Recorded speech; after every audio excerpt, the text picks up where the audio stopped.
Ini yang relevan buat kita karena lebih kurang tinggal 2 minggu lagi kita sudah berada di penghujung tahun 1433. Bayangkan tuan sekalian, begitu cepat, baru macam-macam baru open house tuan-tuan, tahu-tahu sudah Dzulqa'dah, sudah pertengahan. Sekarang Dzulqa'dah.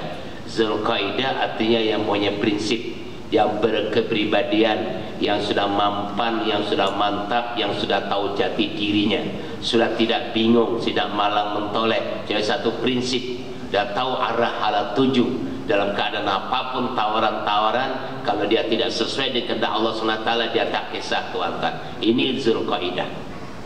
Nah, dan sebelum Dzulqa'dah, pada bulan lepas kita bicara Syawal. Syawal dari kata syala yasyur syawalan peningkatan, ya.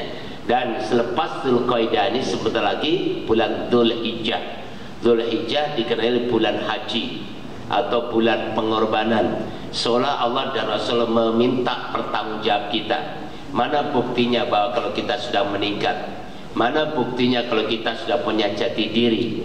Sanggup nggak meninggalkan tumpah darahnya, meninggalkan putra-putri yang disayangi, meninggalkan harta bendanya, meninggalkan kedudukannya, dan meninggalkan segala atribut yang ada pada diri kita untuk sementara menuju kepada Allah Subhanahu wa taala di Makkahul Mukarramah dan mencari makam Rasulullah sallallahu alaihi wasallam.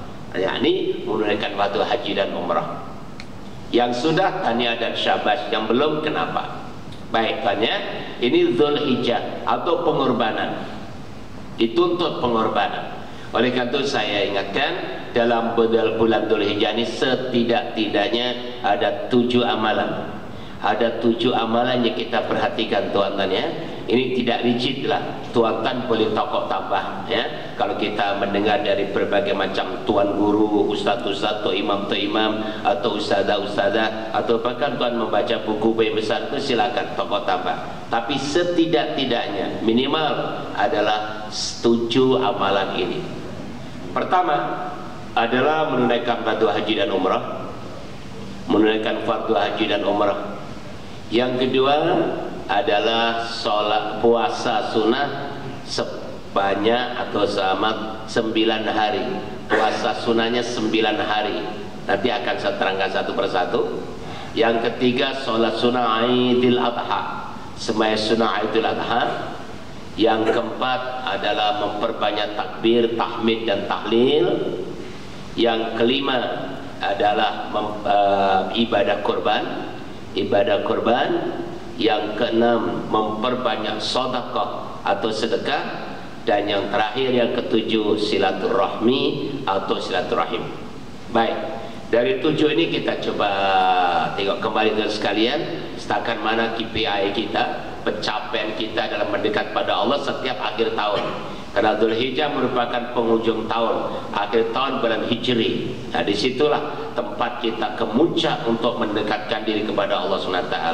Baik, pertama ibadah haji dan umrah. Sekali lagi ucapkan syabas dan tahniah kepada tuan dan puan yang telah dipilih oleh Allah SWT menjadi orang yang menunaikan fardu haji, menjadi tetamu Allah. Karena kalau haji mabrur tuan-tuan tidak ada ganjaran yang paling sesuai untuknya kecuali surga. Al-hajjul mabrur laisa lahu jazaa'un illal jannah.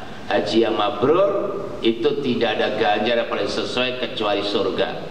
Tapi di sini haji mabrur, kalau kita belajar usul fiqh tuan-tuan, memahami ayat Al-Quran, memahami hadis Rasulullah SAW, ada 2 kepahaman. Pertama disebut mafhum muwafaqah, yang kedua mafhum mukhalafah.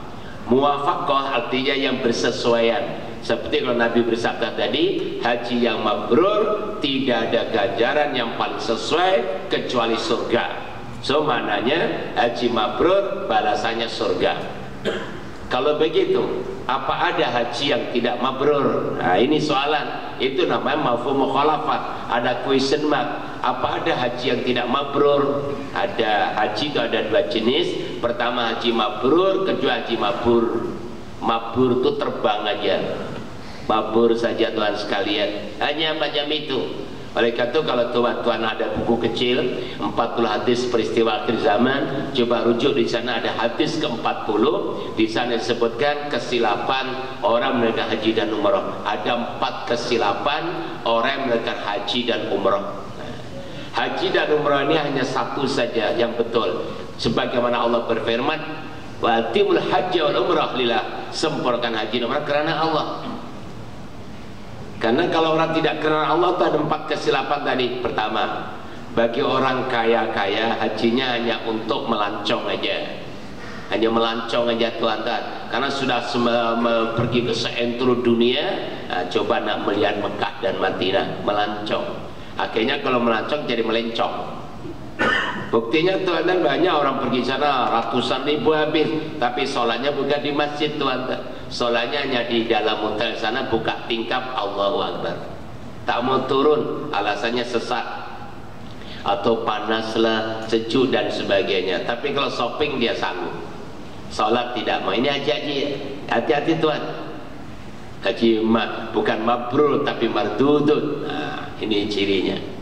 Yang kedua, bagi orang pertengahan ekonominya hanya berniaga saja.